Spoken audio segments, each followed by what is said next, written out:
मैं भारत को भारतीयता की मान्यता के आधार पर फिर से खड़ा करना चाहता हूं, उस काम में लगा हूं। Thank you sir, thank you, thank you sir, धन्यवाद सर, थैंक यू।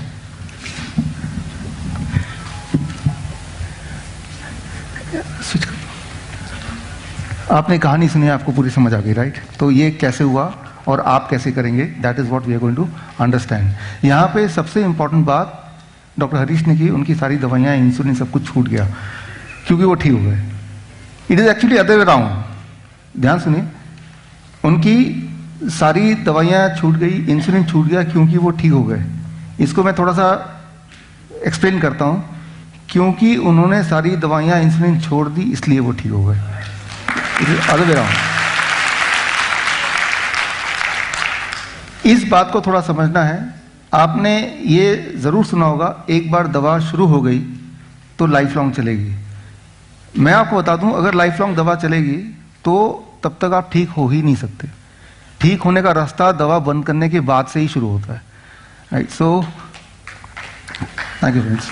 कई बार लोग बोलते हैं कि कैसे दवा छोड़ दें, तो कैसे दवा छोड़ दें, वही कॉन्फिडेंस आज मैं आपको टेक्निकली इस ट्रेनिंग में देने वाला हूं।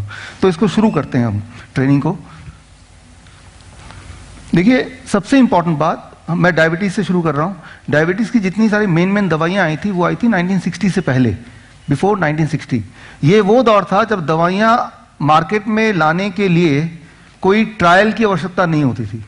सिर्फ ये देखा जाता था कि ये दवाई कोई किसी ने खाई, ब्लड शुगर कम हो गया।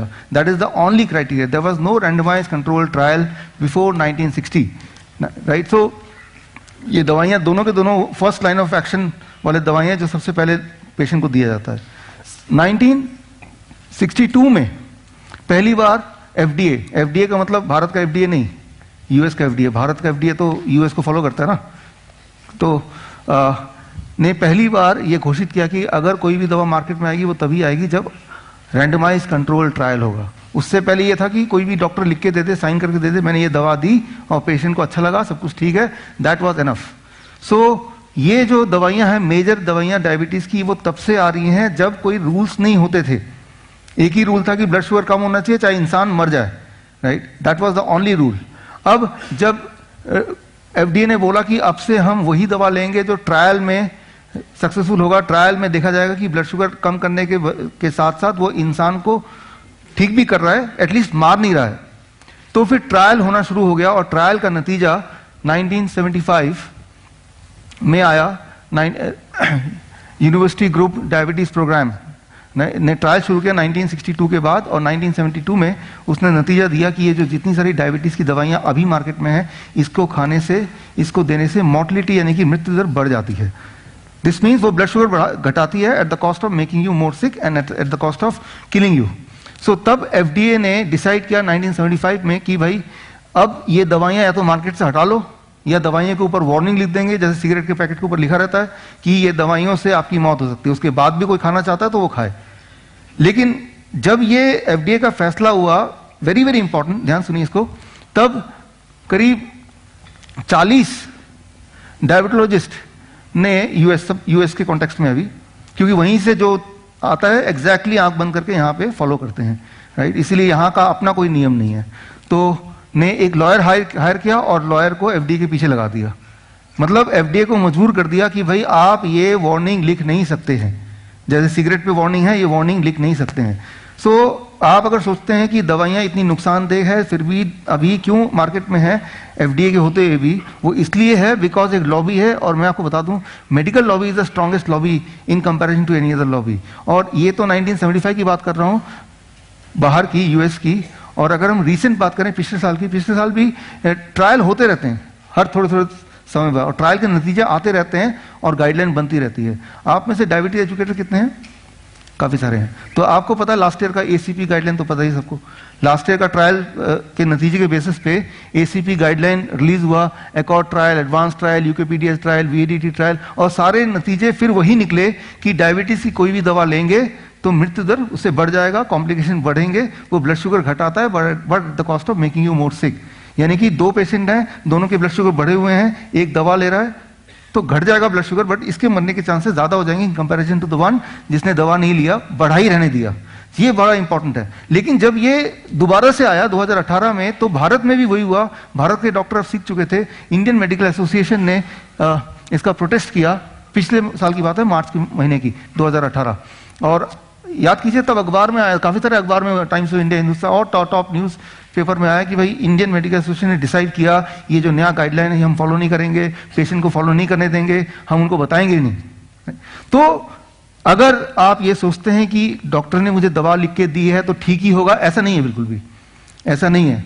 मैं ये नहीं बोल रहा हूं कि कोई एक पर्टिकुलर डॉक्टर आपको मारना चाहता है, no, but they are all guided by, controlled by a higher body, that is Indian medical association, right. तो इंडियन मेडिकल एसोसिएशन का जो डिसीजन है वो यही डिसीजन था कि जो नया गाइडलाइन आया है उस गाइडलाइन को हम नहीं लागू होने देंगे, क्योंकि वो गाइडलाइन को लागू होने का मतलब ये है कि आपको एज ए डॉक्टर ये बताना है कि ये दवाइयां आज से बंद कर दीजिए, because it is going to kill you. ये ऑलरेडी आपको बीमार कर रहा है और ये आपके मरने के तारीख को जल्दी जल्दी करीब ला रहा है। सो इसको देखिए कि जो आपको पता है कि डायबिटीज होता है तो किडनी फेलियर होगा, और किडनी फेलियर होगा तो डेथ होगा, लेकिन ये सच नहीं है। डायबिटीज से kidney failure and then death looks to be simple. Truth is diabetes होगा तो दवा लेंगे आप, इंसुलिन लेंगे, दिस कॉजेस किडनी फेलियर। अगर इंसान जिंदा है तो दवाई की वजह से जिंदा है, अगर मर गया तो बीमारी से मर गया। ये एक नॉर्मल कोरिलेशन है, कोई ये नहीं बोलेगा दवाई के इफेक्ट से मर गया, बट द ट्रुथ इज कि भाई दिस इज इन बिटवीन। अगर ये आएगा किडनी फेल होगा, राइट। अब कोई अगर थोड़ा पैसे वाला है, अमीर है, जिसकी पहुंच हर जगह है, तो वो क्या करेगा, किडनी फेलियर होने के बाद क्या करेगा, ट्रांसप्लांट करेगा। अब देखिए किडनी ट्रांसप्लांट किया लेकिन डेथ का टाइम चेंज नहीं हुआ। Try to understand this. Kidney transplant is not going to help you to prolong your life, right. अभी बड़ा दुख होता है जब अखबार में पढ़ते हैं, आपने तो देखा ही पिछले एक साल में, कि किसी की पहुंच ज्यादा है तो उनको किडनी मिल गया, हॉस्पिटल मिल गया, लेकिन the thing do not work the way. यही लोग आज जिंदा हो सकते थे अगर करेक्ट चीज उनको पता होता तो। उनकी कोई गलती नहीं है, दे आर नॉट डॉक्टर्स, लेकिन एटलीस्ट अब हमें पता है तो हमारी रिस्पॉन्सिबिलिटी, मेरी और आपकी, कि ये चीज लोगों तक पहुंचाए, है ना। तो करेक्टली कैसे पहुंचाएं, क्या करें। तो यहां पे पहला कंक्लूजन ये है कि दवा हमने इसलिए छोड़ दी क्योंकि हम ठीक हो गए। अभी 100 यूनिट किनका ठीक हुआ था, के गर्ग, जयपुर से अभी भी जस्ट बात हो रही थी। लेकिन इंटरेस्टिंग बात यह है, क्योंकि आपने दवा छोड़ दिया ना, तो बॉडी ने स्टार्ट कर लिया, राइट, काम करना। दवा छोड़ दिया, ऊपर से आपने ये डाइट शुरू कर दिया। DIP डाइट एवरीबॉडी नोज और not, right, okay. DIP diet की बात नहीं करेंगे, उसके आगे की बात करेंगे, बिकॉज वो डाइट तो आपने पता ही है। जिनको नहीं पता वो अपने आस पड़ोस वालों से बाद में पूछेंगे, राइट। सो एक इंपॉर्टेंट बात कि hypoglycemia causes more death than hyperglycemia. याद रखिए, हाई ब्लड शुगर उतने ज्यादा डेंजरस नहीं जितना लो ब्लड शुगर डेंजरस है। ज्यादा मौतें शुगर के बढ़ने से नहीं होती हैं, ज्यादा मौतें emergency, medical emergency, organ damages sugar के घटने से होती है। और सबसे इंपॉर्टेंट बात, भगवान ने हमारे बॉडी को, इवन डायबिटीज पेशेंट की बॉडी को कुछ इस तरह बनाया है, आप 10 दिन तक भी नहीं खाएंगे तब भी लो ब्लड शुगर जा ही नहीं सकता। 1 महीना भी खाना नहीं खाएंगे तब भी लो ब्लड शुगर जा ही नहीं सकता। लो ब्लड शुगर सिर्फ एक ही कंडीशन में होता है, एंड दैट इज जब आप मेडिसिन लेते हैं। That is the only way.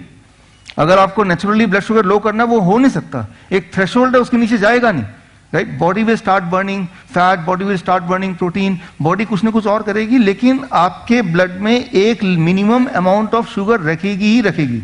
लेकिन अगर आप इंसुलिन पे हैं, अगर आप डायबिटीज के हाई डोज मेडिसिन पे हैं, तो ही हाइपोग्लाइसीमिया मतलब वेरी लो ब्लड शुगर तभी हो सकता है, अदरवाइज नहीं हो सकता, हो ही नहीं सकता। और मैं आपको बता दूं, मेरे एक्सपीरियंस से for last 10 years I have been seeing more than 20,000 patients. और मेरे ज्यादातर पेशेंट वो होते हैं जो कॉम्प्लिकेटेड वाले होते हैं, जो एक दवाई खा के जिंदगी जी रहा है, वो मेरे पास नहीं आएगा, सोच रहा सब कुछ तो ठीक ही है। तो if the person is on insulin, दिन में कई बार उसको हाइपोग्लाइसीमिया आता है, उसे पता भी नहीं चलता कितनी बार आता है। लेकिन हम ज्यादातर पेशेंट को स्कैनर लगाते हैं, कॉन्टिन्यूअस ग्लूकोज मॉनिटरिंग सिस्टम, जिससे आधी रात को कब कितनी बार लो ब्लड शुगर आया था, वो डेटा मेरे पास आ जाता है। तो अगर आप दवाइयां ले रहे हैं और सोच रहे हैं सब कुछ ठीक ही है, ऐसा है नहीं बिल्कुल भी, राइट। सो चाहे हम ब्लड शुगर की बात करें या हम ब्लड प्रेशर की बात करें। देखिए वेरी इंपॉर्टेंट, ये दोनों साथ साथ ही हैं भाई बहन, ब्लड प्रेशर ब्लड शुगर। आप 73% पेशेंट ऐसे होंगे जो ब्लड शुगर और ब्लड प्रेशर दोनों लेंगे।